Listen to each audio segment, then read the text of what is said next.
Okay, good evening, everyone. Thank you for tuning.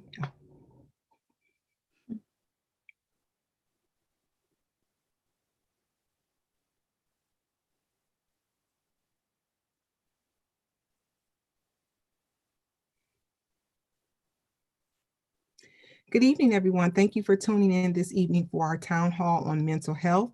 Tonight, we're going to focus on the topic of anxiety and depression, and we have some great providers that are going to share some very important information with you. I'd like to start off just by introducing myself. My name is Yolanda Hamilton. I am the Diversity, Equity, and Inclusion Consultant with the Garfield Heights School District. And at this time, I would just like to take a moment to introduce the members of the Garfield Heights City School District team that are joined with us during this dialogue this evening. We have we have our superintendent, Mr. Chris Hankey. We have our director of student and pupil services, Dr. Gordon Dupree. We have our family civic and engagement coordinator, Ms. Gina Wilson. And we have our fabulous director of technology, Ms. Sherry Bailey. And so in the event that you experience any technical difficulties, just feel free to um, refresh your YouTube. We are streaming live on YouTube. Actually, if you have to step away from the meeting, we encourage you to also review the replay because we understand that things may come up during the course of the meeting. At this time, I would like to allow Mr. Chris Hankey to share some pertinent updates to us regarding some school district news. Thank you, Ms. Hamilton, and thank all of you that have joined us to watch this important town hall. We know that there's a lot of challenges out there right now, and we're happy to bring you something that deals with mental health issues that do affect a lot of us in the community and at large. Just briefly, and again, this isn't really for tonight, but I just wanted it for planning purposes for parents. We are heavily leaning toward being fully remote through the semester, which is January 22nd. I'm going to make a final determination on Monday evening at the board meeting. So please tune into that. But please plan for that. We don't see the numbers of COVID infections going down all that much, but they are leveling a bit. And I do want to get some input from the Cuyahoga County Board of Health, who meets with all the superintendents on Fridays. Please tune in on Monday at 6 p.m. To our YouTube channel to watch our board meeting for that and for other pertinent information. Thanks, Ms. Hamilton. Thank you. So again, my role tonight is to moderate this conversation. We encourage you to actively engage with us.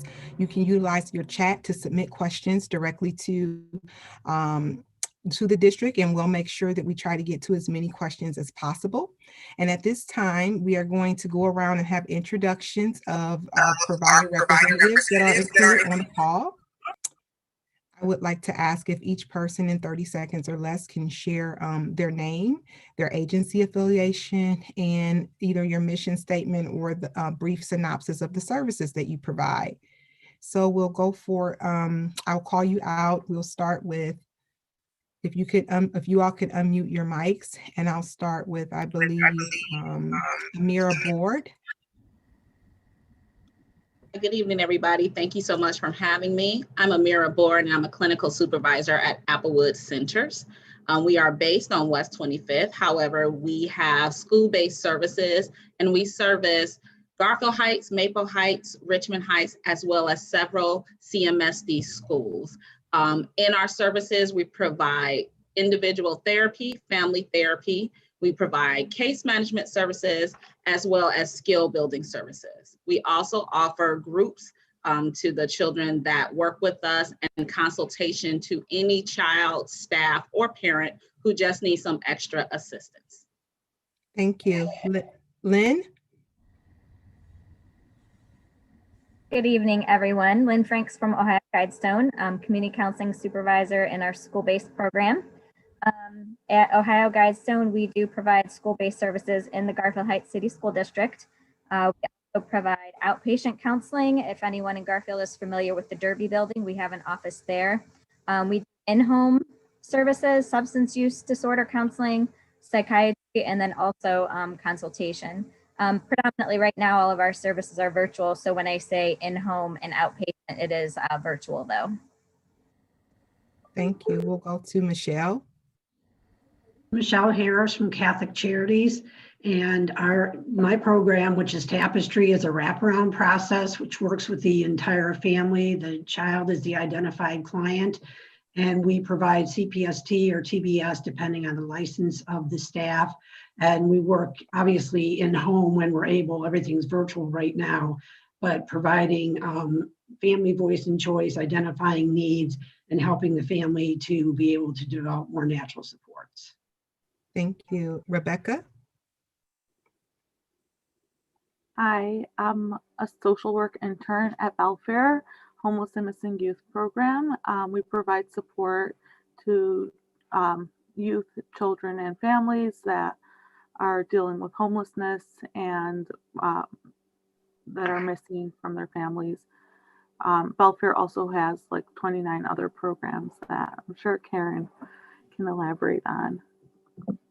Okay, Karen? Hi, yes, this is Karen. Thanks, Rebecca. We have the program for homeless and missing youth. We want to make sure that everybody is aware of our 24/7 hotline, which is 216-570-8010. And we also have a lot of social media, and we know that that's been really supporting a lot of youth and families right now. And the link for that is at Help in the CLE. So please, like those, and we share resources that could hopefully support your family, or they're around employment, food resources. But Belfair is here to help, and we have that 24/7 hotline to try to bring in these missing and homeless kids. Great. Jessica? Hi, my name is Tamika Tucker. I'm the Director of Program Operations for Big Brothers Big Sisters of Greater Cleveland. We provide mentoring services for children ages 5 to 15 in Cuyahoga County. Okay, my apologies again for the audience. Tamika Tucker. Okay. We'll go to Matt. Hi, my name is Matthew Corbett. I'm from Beachbrook. We have one therapist in Garfield and one qualified mental health specialist who provides TBS services. The basic difference between the two services that we provide is one is individual therapy and one is TBS. I describe it as the therapist works on what's going on the inside of the kid, and the TBS worker kind of works on what's going on the outside.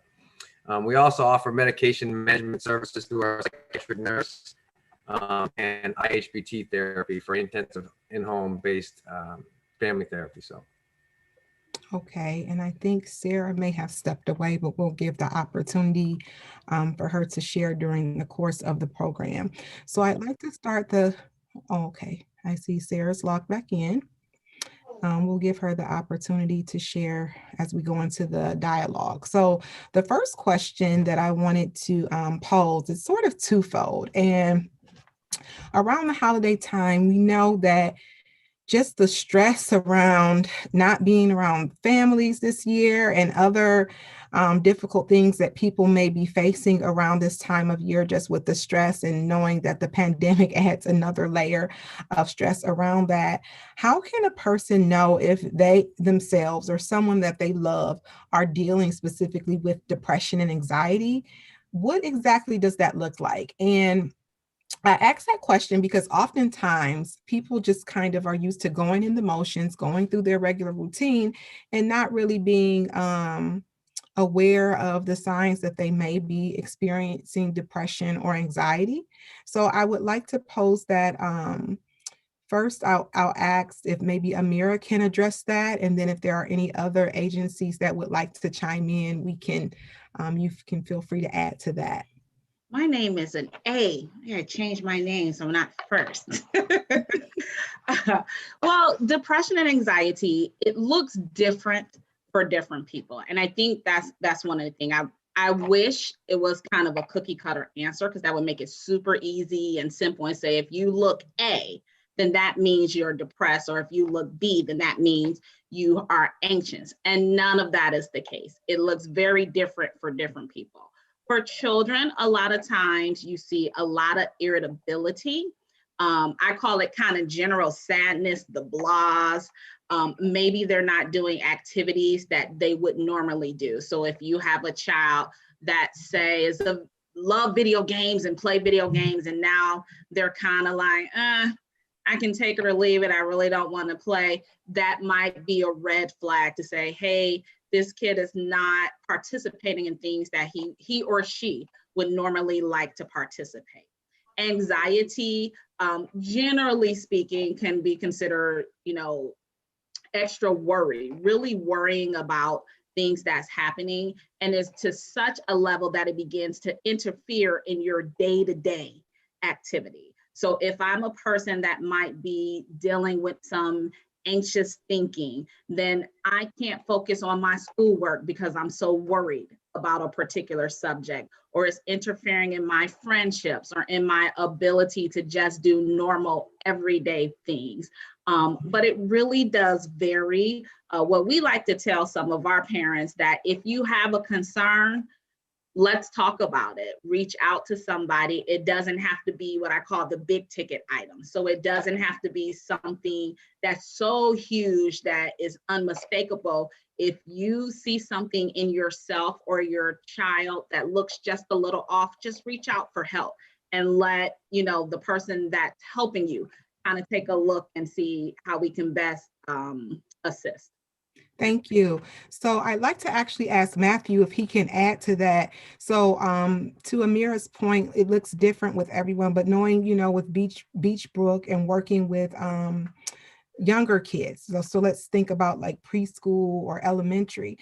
What are some of the signs or things that smaller children might do that demonstrates that they're dealing with depression or anxiety? Because I know that as adults, we might see those signs, like to Amira's point, being a little bit reserved, not wanting to be around individuals, maybe having one day where you're feeling up here and the next day feeling a little low. But in kids, we know that that's sort of manifests in a different way. So what are some things that you would suggest that parents look out for, specifically like for the preschool and elementary populations? I think I would recommend that they look out for any type of extremes. Kid just doing things outside of the norm, doing things more than they usually would, or a lot less than they usually would. A lot of kids will go unnoticed when they're depressed because they're not causing any problems. They comply with all the requests and they just go along with whatever happens and whatever's happening around them, and they don't put up a fight. They don't complain. They just kind of show up and they're there. So we accept that and we go, as adults, oh, they're fine. There's nothing wrong with this kid. He's always here. He's participating. When I ask him a question, he answers, but they're not enjoying themselves. You don't see any expressions of joy. You don't see them engaging in fun activities. You don't see them doing all the fun things you would expect a kid to do, cracking jokes, making fun of people, all that kind of stuff you did as a kid. It's just not happening. So I think, if there's a lack of playfulness, a lack of spontaneity, and they're just doing things maybe more than they used to. They're eating more, sleeping more. Those kinds of things can be indications of depression, or another attempt to deal with the anxiety. Some people sleep more. They cope with by sleeping. Kids will just go to sleep to avoid problems or thinking about problems. Yeah, thank you for that. Because I saw an article and it was talking about the different language that younger kids use. So they can't say, oh, I'm just so stressed out, but they might say, can you come play with me? And being aware of like those type of ways that they're trying to communicate that, hey, I'm feeling a little overwhelmed and I just need a break, or I need someone to attend to me. So the next part of this question is, to what extent is feeling anxious or sad normal? Like, when do you know the boundary between whether or not you should be reaching out to someone? So I'll direct this towards Lynn of Ohio Guidestone. So I would say, when it starts. Are you in already? Well, I have 10 minutes because I got to do that phone call. I would say when it starts affecting different areas of your life that it wasn't affecting before. So if, a student was, an AB student and all of a sudden they're getting, B's and C's or D's, you might have an indication that something is going on there. Or if, you know, a student was involved in all kinds of different extracurricular activities, and then, you know, they're withdrawing, or they were hanging out with friends a lot, or even, you know, doing social media a lot with friends, you know, or texting a lot, and then that, you know, decreased. I would say those are, you know, indications. Or also, you know, having behavior outbursts that maybe they didn't have before. So those are things that I would look for to say, well, might be a good idea to reach out for some help. Okay, thank you. So in thinking about just in general, again, going back to like the anxiety, depression, stress, different things occurring during the holiday season specifically, you know, because people are triggered by different things. And I know that, you know, youth have a different way of processing emotions, processing feelings. And it's interesting to know that, you know, the services that Karen mentioned that Belfair offers for youth and specifically homeless youth. And so we know that even within our district, we do have a population of students that are experiencing homelessness or families that may be facing homelessness. So can you just share a little bit, Karen, about the type of supportive services? And I imagine that Michelle with Cleveland Catholic Charities, they would also provide support maybe for families or youth that are experiencing homelessness or are homeless. Yes. So with Belfair, we go in or meet the youth where they're at. So, you know, with COVID, it's become very challenging because now the libraries are closed. We can't see kids face to face at school. So there's so many barriers.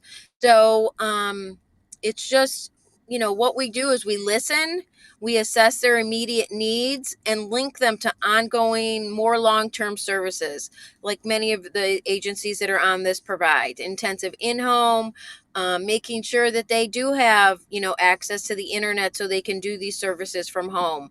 There's just so many barriers and so many things that we need to be assessing and asking so our families and youth will be succeeding.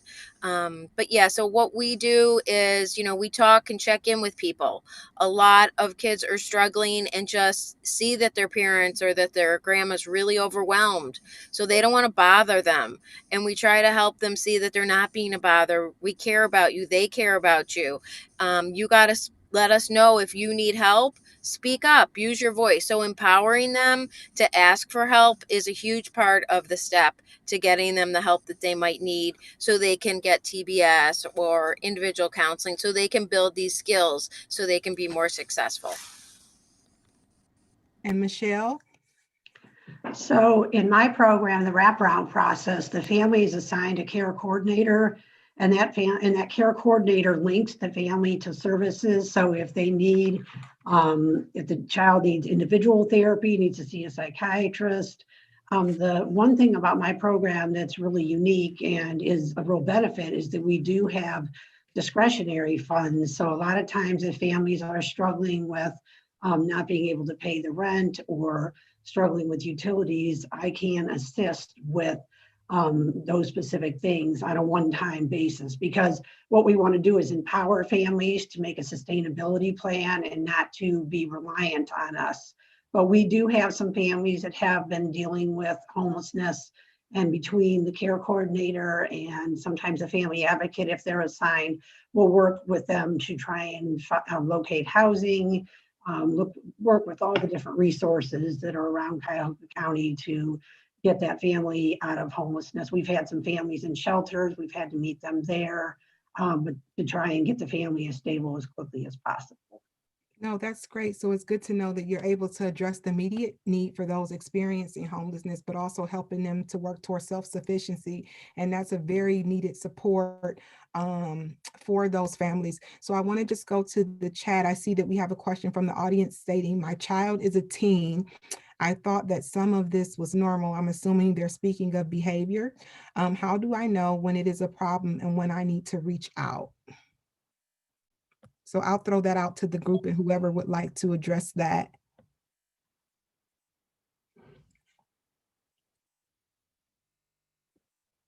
Would anyone? I'll actually just piggyback off of what Lynn already said, is that if you see extremes in behavior, so if your child is sleeping more or eating more, or the opposite extreme. They're no longer doing the behaviors that they normally would. That would be a red flag and a good indicator to at least get them assessed to see where they are. Okay, great. And I see, before we go to the next question, the representative from the Nancy Laurie Agency, I know that you are having some technical difficulties. If you'd like to chime in and introduce yourself, your role, and maybe share briefly what the Nancy Laurie Agency provides, that would be great at this time. And you'll need to remove your mic off of mute.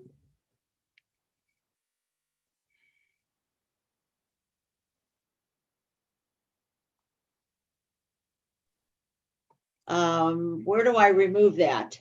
You're on now. We can all hear Oh, you. you can hear me now? Yes. Oh, good. Okay. I'm sorry. I have had some technical difficulty. Anyhow, my name is Nancy Lowry. I started Nancy Lowry and Associates many, 25 years ago. A good number of years ago, I realized that children, so many children were never going to come to an office like ours or other offices. And so the idea was to try to actually bring what we do in the office to the schools. Now, this is actually a behavioral health, mental health private practice. So the clinicians come in and they actually diagnose or assess, diagnose, and treat. Okay. And that's what we do.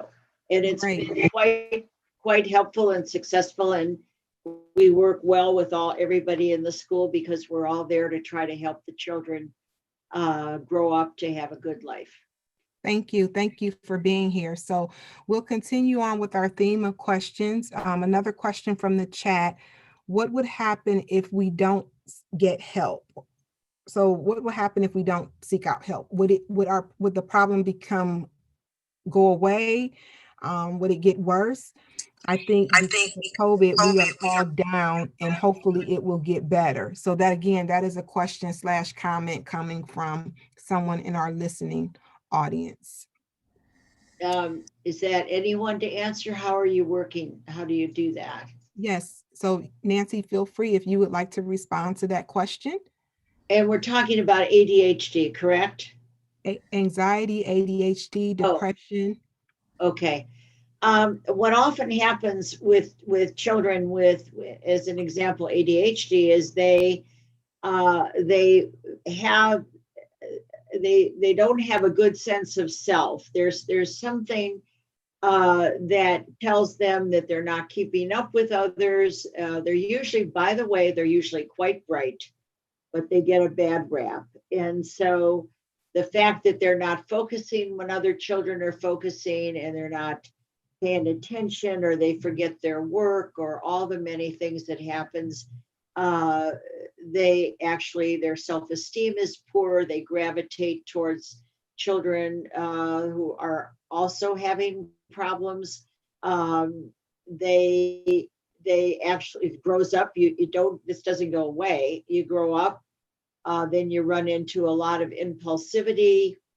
These children make bad decisions. They make decisions before they think about it. They think about the decision later. It causes marital problems, work problems. So without it causes problems. Yeah. Thank you. Okay, so I'd like to shift a bit. Oh, I'm sorry. I see Amir, you would like to respond? Yeah, I just wanted to add really quickly, because I was reading the question. It doesn't have to be a thing that's a long-term diagnosis. It is okay to seek help for shorter term adjustments or transitional things. The person who asked the question spoke specifically of COVID. And I think what we all are seeing is, because of the pandemic, there are a lot of people experiencing so many different feelings, lots of depression, lots of anxiety, which in light of a pandemic is absolutely typical and to be expected. It doesn't have to be a long-term thing. If you are feeling a certain way and it's a short term, it's okay to still seek some assistance. We can, the providers can work with you on a long-term basis to get you through, or I call it over the hump, whatever that thing is. For the parents out there, please don't think that it has to be this long, drawn out issue that you've been having. It can be a relatively new issue and it can still get some assistance. So that's a good point, because I think sometimes for people that have been in the practice of reaching out for help, they might be aware, like at this certain time of year, I start feeling this type of way every year. Maybe it's due to an issue with grief. Maybe a loved one passed around this time of year. Maybe it's just that they don't do well with coping around the holidays. So I think that that's a very important point that you mentioned. Thank you for that. Now with Tamika, Big Brothers Big Sisters is a little different, but what are some ways that you would be able to support kiddos that maybe their family hasn't reached out to the agency or not sure about reaching out to the agency to support them around having anxiety or depression, but maybe they're just saying, hey, we just need someone to interact with our kid, maybe help to boost self-esteem or to have someone to talk to that maybe may not be a clinical professional. Can you speak to how Big Brothers Big Sisters would be able to support some of the families in our district in that way? And you're still on mute. Oh, Thanks. sorry about that. Mentoring really, really matters. I mean, mentoring for our kids, we refer to our children as littles, and we refer to our volunteers as bigs. And so mentoring is just another friend. It's not just another friend, but it's an extraordinary friend. Someone that will walk alongside of the child, someone that will share similar interests and just be a listening ear, someone that is not mom or dad, someone that is not going to, scold them for feeling a certain way or doing certain things, someone that is going to, do TikToks with them and, dancing contests and all different types of stuff, video games, Fortnite, whatever they like to do, that big brother or big sister will be there for the child and meet the child where they are. And so we have found that a lot of our littles have experienced depression this year. And we also found that as soon as we find the child, the little, a big brother or big sister, it changes everything. Why? Because now that little has someone special of their own, someone that they can call anytime they want, someone that they know is going to call them, someone that they can depend on to really talk to and talk through their problems with. So mentoring matters, especially during a time like this. And I can't stress enough that our agency will do our very, very best to get every child matched as soon as possible. And then I think the last thing is the fact, and it's a really good thing, that we have volunteers knocking at our door this year. We have more volunteers than ever this year. And so that makes a big difference, because it was a time where we had more littles than we had bigs. And so now we have a lot of bigs waiting and ready to be a friend to a little for a lifetime. And what are the ages? So to be enrolled in our program, you have to be 5 to 15 years of age, but you can stay in our program until the child can stay in our program until he or she graduates. And so right now we have a child that is 21, and still plugging away and doing the very best that she can.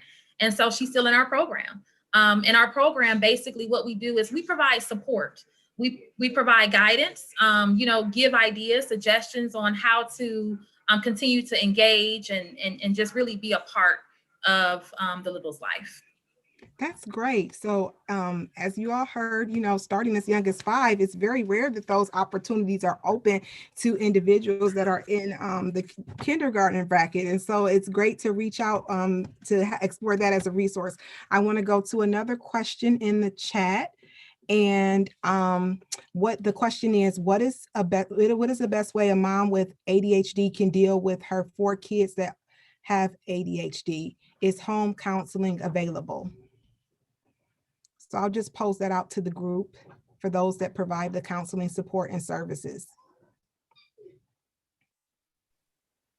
One of the things I would suggest for that mom is routine and structure. It's really, really important that those children, as well as mom, know exactly what's going to happen every single day. And that includes, I know weekends can be a little different than weekdays, we get that, but to try to keep things as consistent and structured as possible. And also to try to just spend time interacting with the kids, playing a game. And I know the kids may be different ages, so that may make it a little more challenging, but to try to find ways to at least engage with those children individually and as a group, throughout sometime during that day. So that would be my suggestion. Okay, great. Would One of anyone the- else like to chime in? Yeah, one of the programs we have at Belfair is called PACT, Parents and Children Together, and it's short-term therapy for parents and children to learn how to kind of create a toolbox together for managing different problems that are in their lives. And I think that would be helpful if someone is looking for counseling. The therapist can work with them on Zoom or come to their home, depending on the circumstances and depending on the therapist, and help them figure out different solutions. And it could be 6 weeks or whatever, and they figure out what they need. They work together. So it's figuring out what works for all of them together as a family. And it's Okay. a really great program. That's great. So we've been sharing some great information, and I hope that those of you that are tuning in stay with us. Please continue to engage with us by submitting your questions in the chat. And moving forward, we want to keep these as interactive as possible. We know that virtual platforms help bring us together, but we're also still so far apart. And so we want you, the listening audience, to stay engaged with us. And at this time, I'm going to put a few of our providers on the spot. They didn't necessarily, they're not aware of this. I see you all smiling like, what does she have going on? I thought that it would be great to maybe have a little interactive role play, because I think that sometimes there's an anxiety around even picking up the phone or sending that first email, and the anxiety behind what happens next, right? Because we know in the community, there's just a misconception when it comes to the topic of mental health and the stigma around it. So I thought, hey, it might be great if we could just role play a scenario that can fit for any family, no specific family in the district. These are all hypothetical situations that perhaps some families in our district may be experiencing. And so, yes, I would is everyone up for that challenge? Okay, I didn't see Matthew shake his head. Beachbrook isn't up for that challenge. Okay, I'm just kidding. So we'll go ahead and go into some of the role-playing scenarios. And I had asked for Ms. Wilson to participate as well in one of those, but how this will work is I'm going to read a scenario, and we can imagine that I am the person in the scenario, and then I'll pick an agency to engage with. Okay, how does that sound? Okay, so some people may feel anxious about reaching out for services, and during the meeting last month, we did debunk some of the myths about ODJFS being involved if someone were to reach out for support. And so that was really great to know that just because someone reaches out for support, they are not going to be in the system, quote unquote, right? And so we were able to alleviate that. However, in this particular scenario, let's imagine that we have a single mom who was recently dismissed from her job due to COVID. And with the holiday being on the horizon, she is very concerned about meeting the basic needs for her family. For the past week, she has noticed that she has been very tired, no appetite, and is stressed because she can't leave the house due to social distancing. So during this role play, I am going to pose as that single mom, and I'm speaking with you, the provider, and asking specific questions. So I want you to engage with me the way that you would as if I were a real client coming for that type of support, okay? So I'm thinking because Applewood, if you provide the services for adults, can you just do so by raising your hand? Okay. So adults dealing with family issues. Okay. So Michelle, we'll go with you. Okay. You ready? Yep. Hi, my name is Yolanda Hamilton. I'm calling because I tuned into the great YouTube town hall put on by the Garfield Heights City School District, and I'm just really experiencing a difficult time right now. I was recently released from my job due to COVID, and we just don't have income coming in. As you know, it's close to the holidays, and I've just noticed in this past couple weeks since I've been dismissed from my employer, I'm just really feeling a little, I don't even know, have the words to describe it, but I'm so concerned because it's so close to the holiday. How are we going to pay our bills? I don't even know how I can even go grocery shopping just because money is really tight. So I'm reaching out and I'm hoping that you could provide me with some type of support or direction. Sure. So my program specifically wouldn't be able to help you, but Catholic Charities is a large agency that has lots and lots of different programs. And so it sounds like you could benefit from some of our emergency services situations with Bishop Cosgrove. So we would give you that number. They can help with rent payments, utilities. They could talk about food pantries. There also is, but St. Philip Neri is our employment and training facility that works very closely with families that are trying to locate, work again, need to work on job interviewing skills, resume building, those kinds of things. So I think there's a lot of different services we'd be able to connect you to. Michelle, I think one of the barriers that I've been experiencing before I called Catholic Charities is that when I call these agencies, I'm on hold for a very long time. And it just adds to the stress and the frustration of trying to access services. Is there any way that Catholic Charities can help and directly support me? Because it's like I'm dealing with the stress of my kids, I'm dealing with the stress of not being able to meet their needs, and then being on the phone and being put on hold and not necessarily being connected with the right individuals. How can you support me with that?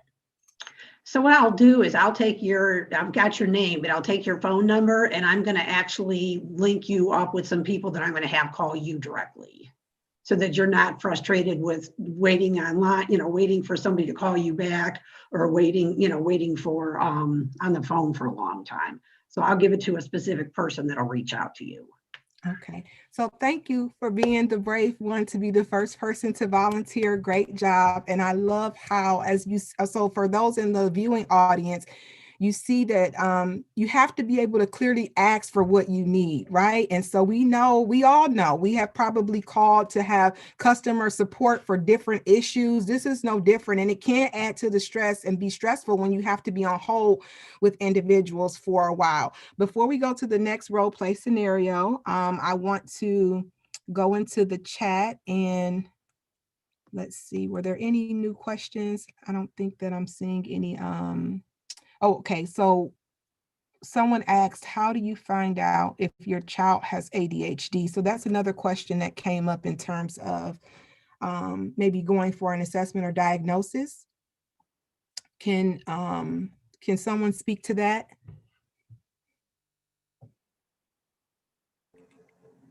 I would say that before, any child or adult begins services, they do have a diagnostic evaluation. So a provider would be able to give you that idea of where they thought, the child would go regarding a diagnosis. Okay.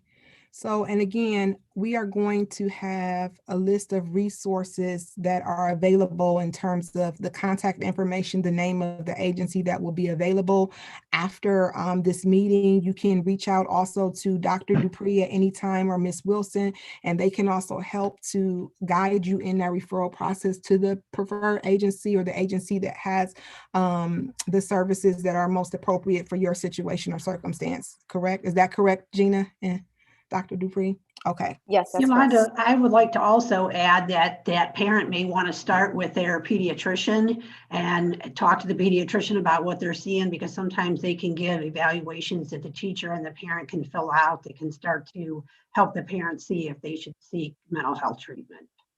Okay. As far as getting a diagnostic assessment and therapy and things like that. So another place to start. Great. Okay, so this is a scenario specifically about seeking out support for a child. So who would like to be the next person to volunteer to engage in the role play with me?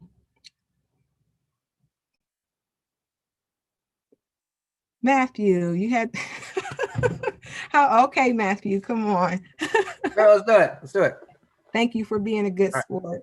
So the scenario is a father and mother are noticing that their child's behavior has changed.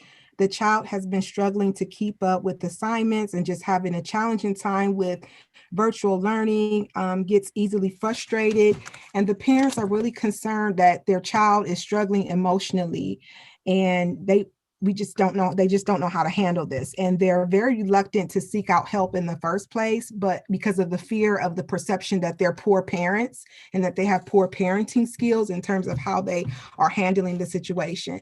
So I'll start it off.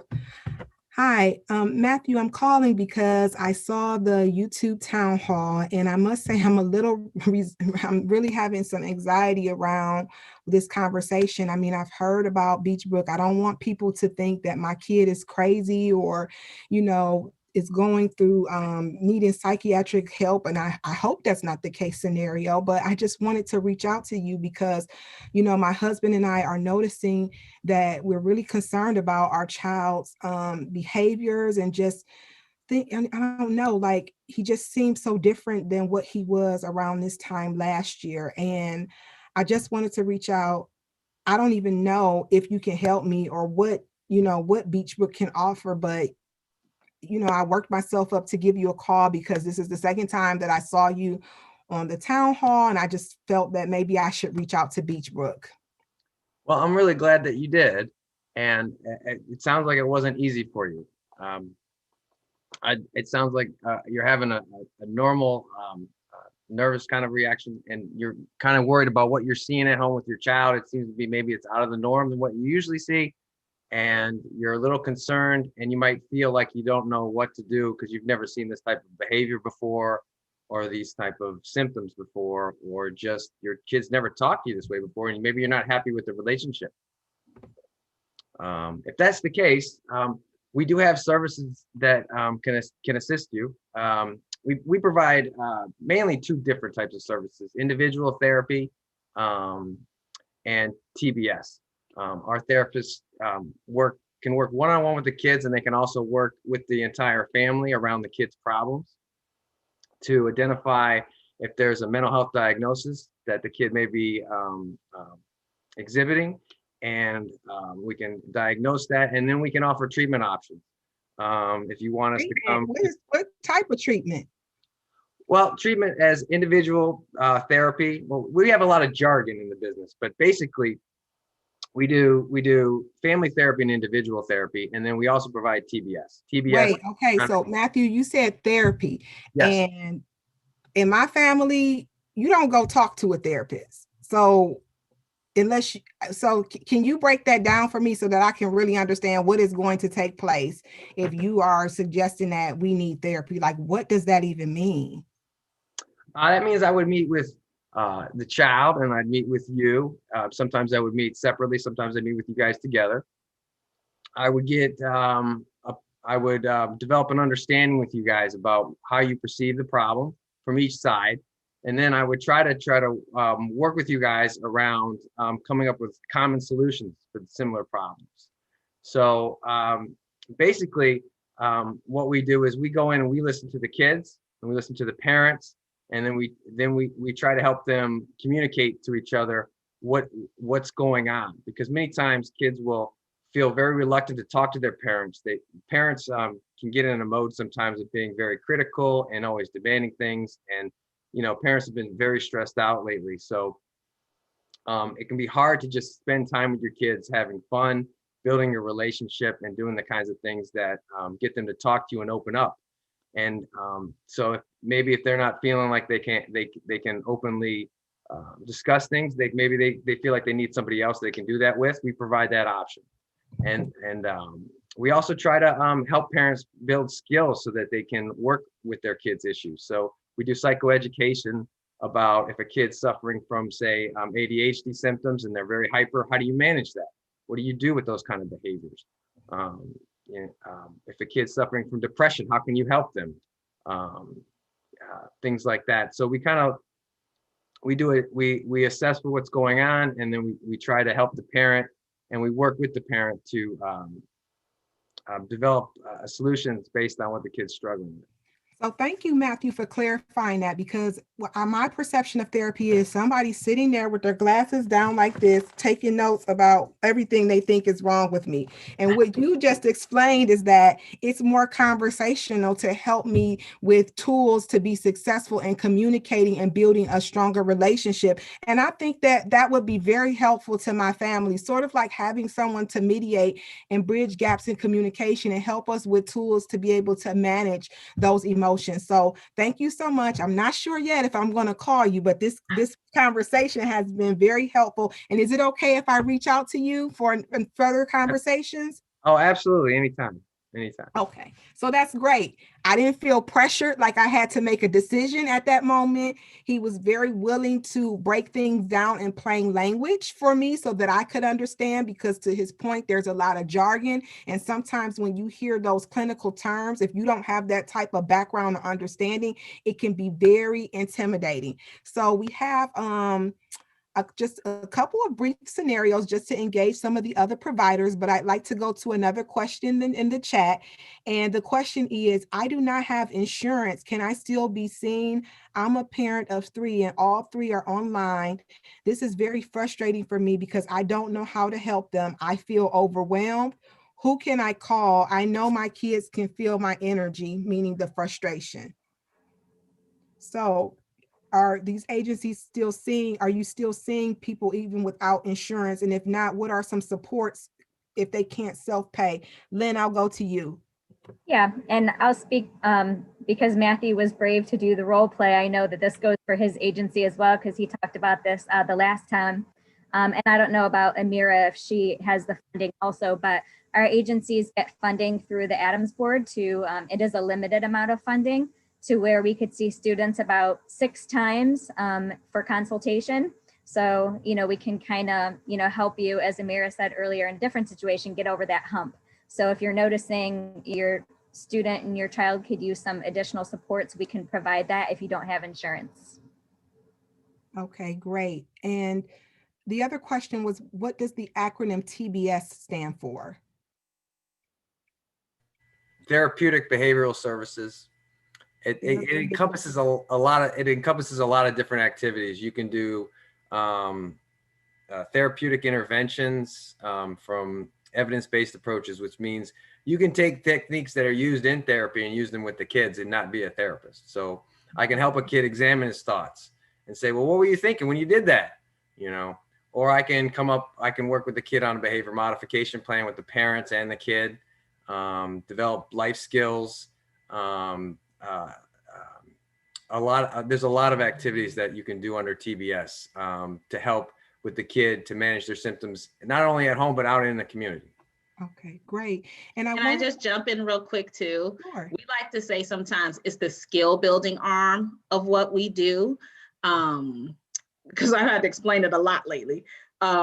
We do use a lot of letters in our field, but to break it down even more, the TBS part is building the skills. So Matthew mentioned, learning the coping tools, being able to learn anger management skills, doing some of those therapeutic functions, although you don't have all, for our staff, you don't have all the letters behind your name. For you all, as the people that we're helping, you don't care about any of that. You just want somebody to help you be able to deal with and manage your child's behaviors, for your children to be behaving appropriately in school and at home. To that end is the skill building part, where we break down coping skills, anger management, behavior modification, which is basically just changing behavior from negative to positive behaviors, and helping in that way. So just wanted to add that. Okay, and before we go into the next scenario we have about 10 minutes left, I wanted to pose this to the Nancy Lowry Agency. In terms of the behavioral support services, what are some of the services that you're actually offering in a virtual format to support with both providers just mentioned TBS? Are there any other tools that your agency also provides to support those that are dealing with children with ADHD or other type of behavioral health issues? And I just, you're muted.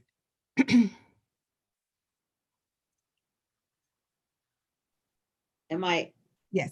can you Okay, hear we me can- now? Yes. Okay, thank you.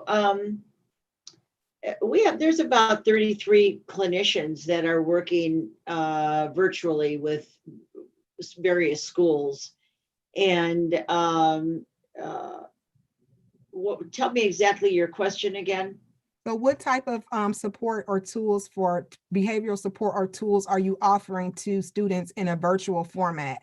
Or are you still seeing students or families in person? Most are Well, not we're because seeing of the pandemic.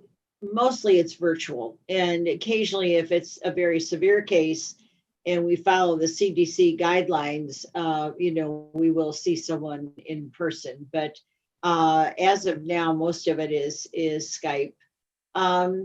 They're able to, I never think it's as good as it is in person. But the clinicians are doing well. The children are getting a lot out of it. They have tools that they use. They've got, they have the child respond. We also talk with the parent to, make sure, because the parent also has to know how to handle a child with ADHD, which they said earlier was structure, and then they need to have short-term consequences. But the child is able to do things online and still show the therapist what they've done. And also the ability to feel free to talk about what makes them angry and what makes them upset.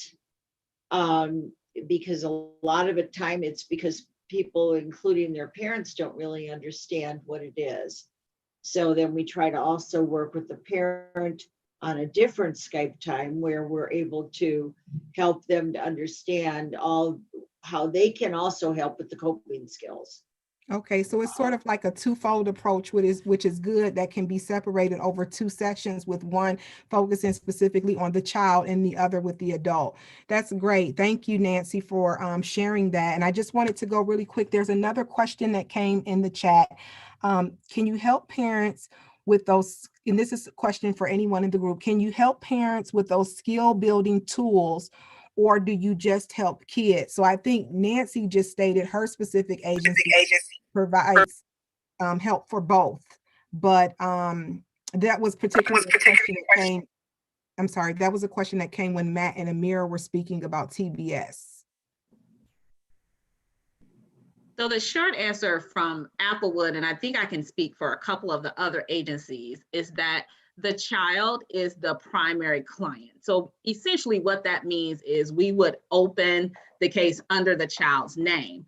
But because it's so important for the whole family system, we do work with the parent and the family system. So what tends to happen is we may have individual therapy with the child, but we also provide family therapy. And that's the time when we get mom, dad, grandma, care provider, siblings involved in the therapeutic process. We also, with that TBS that Matt and I were talking about, that skill building, we do that with the child and the parent, and with the parent, to help them to understand what we're teaching their children in ways that they, as the parent and the head of that family system, can implement those things into their homes. So while we're working with the child about listening skills and expressing our anger, we're simultaneously working with the parent on setting boundaries, creating structure in the home, following through with appropriate consequences for negative behavior. It's a partnership. So although we don't open a case under the parent's name, at least at Applewood, we do work in partnership with those parents. Okay, great. Okay, so for our next and probably final scenario due to time, I wanted to direct this to Karen and to Rebecca. And we won't necessarily do role play, but I'll give you a scenario.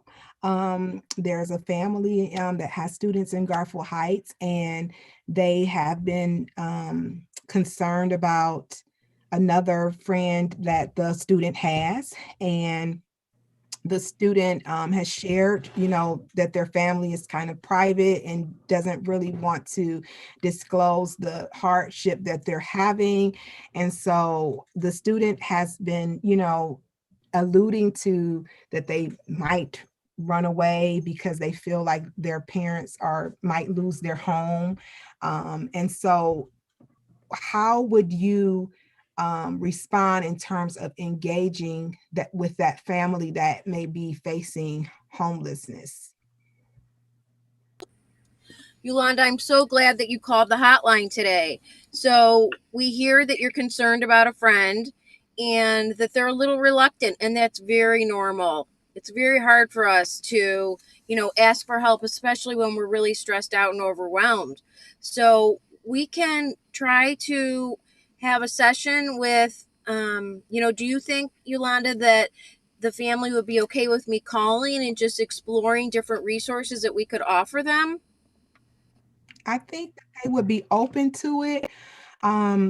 I think the reluctance is just kind of like the fear of embarrassment that it's happening. Okay. Do you welcome the opportunity for them to have a friend such as myself be a part of that conversation to encourage them to work with you? Yes, Yolanda, I was just going to say that the first thing is that everything is very confidential. So we would review that and make sure that the family understood that as well. So would want to talk to the mom and just make sure that she knows that we're here to support her. And then if maybe the teen would feel more comfortable with his peer there supporting them, we could have, like, especially right now with using Zoom so much, we could Zoom with lots of people. So we want the teen to be comfortable and feeling their support from their identified support system. So if they say, yeah, it'd be really helpful if my friend could just sit on the call, that's fine if the mom gives permission for that. And we would have to just, have a release sign for that, just so everybody's rights and confidentiality are respected. But So Yolanda, I'm so yeah. glad that you care so much about your friend and this family that you called today. And I'll be glad to follow up with them, and I really appreciate that you called. And Karen, thank you for that. And we were actually considering having them come over to do the Zoom, but because they're having an issue where they don't have internet connection, and I'm not sure like what their situation is. If they're facing homelessness, I don't know that they have the resources or tools to be able to even access a meeting virtually if they choose to follow up with you on their own. How can you still offer them some type of support if they may not have the technology to reach out to you during this time? Yes, Yolanda. We would for sure start with a phone call. We know that many families right now are struggling with internet access and even having their phones on. So we do, based on the situation, still go out into the community. So we would go practicing social distancing. We would bring masks if needed for the family so they would not need to worry, and still intervene and try to offer support. Just looks a little different because we're in a pandemic, but we're still here to help, and we're still very concerned. And again, I'm so glad that you're calling to advocate for your friend. Okay, so thank you. You are all good sports, and I hope that this was helpful in guiding the listening audience to know how to feel empowered to reach out and what to expect. And we have a question that has come in through the chat, which I'm going to direct directly to Ms. Wilson and Dr. Dupree. And the question is, how does a parent start the process, and who should they reach out to in the district to access these services? Parents can begin by speaking with any school person that they're comfortable with. And if they can call Mrs. Wilson, they can call me, they can talk to anybody in the building, and that person will tell the parent how to proceed from there. Ms. Wilson has a contact list of all people who can help with parent concerns. Ms. Wilson, can you address that? Yes, absolutely. If anyone is interested in any services or just have questions and don't know where to start, again, just like Dr. Dupree stated, you can reach out to anyone that you're comfortable with, but my line is always open as well. If you want to just contact me and ask for a specific service, or you just don't know where to begin, I will be willing to work with you. We can, go over some things together, and I will be sure to direct you and guide you whichever way you would need to be. And I think, just as Gordon mentioned, I have contacts of all of the agencies that we work with, and we will be sure to find the best fit for you. Okay, so I want to take this time as we conclude. Thank you to all of the providers for making the time to engage with the families in our district and sharing such important information. To those in the listening audience, we know that it can be a difficult time around the holidays, and I encourage you, as you make a commitment to practice self-care and to take care of your mental health, please reach out to the resources, to Dr. Dupree or Ms. Wilson or anyone in the district that you're comfortable with. We are here to support you. We are here to make sure that you have access to the services that you need. We don't want you to feel as though you need to go through this time during the pandemic on your own. There are resources and supports out here. We do care about you. We are great at communicating in real time to the best of our ability. And so with that being said, I want to thank you for tuning in. If you check out the Garfield Heights City School District website, the addresses are listed for various staff members. But if you would like to reach out to our family civic and engagement coordinator, specifically Ms. Gina Wilson, her email address is the capital letter G, last name Wilson, so GWILSON @ghbulldogs.org. And so you can feel free to even send her an email. Also, phone number 216-777-2279, 216-777-2229. Did I get that correct? And I just want to encourage everyone to have a safe and happy holiday.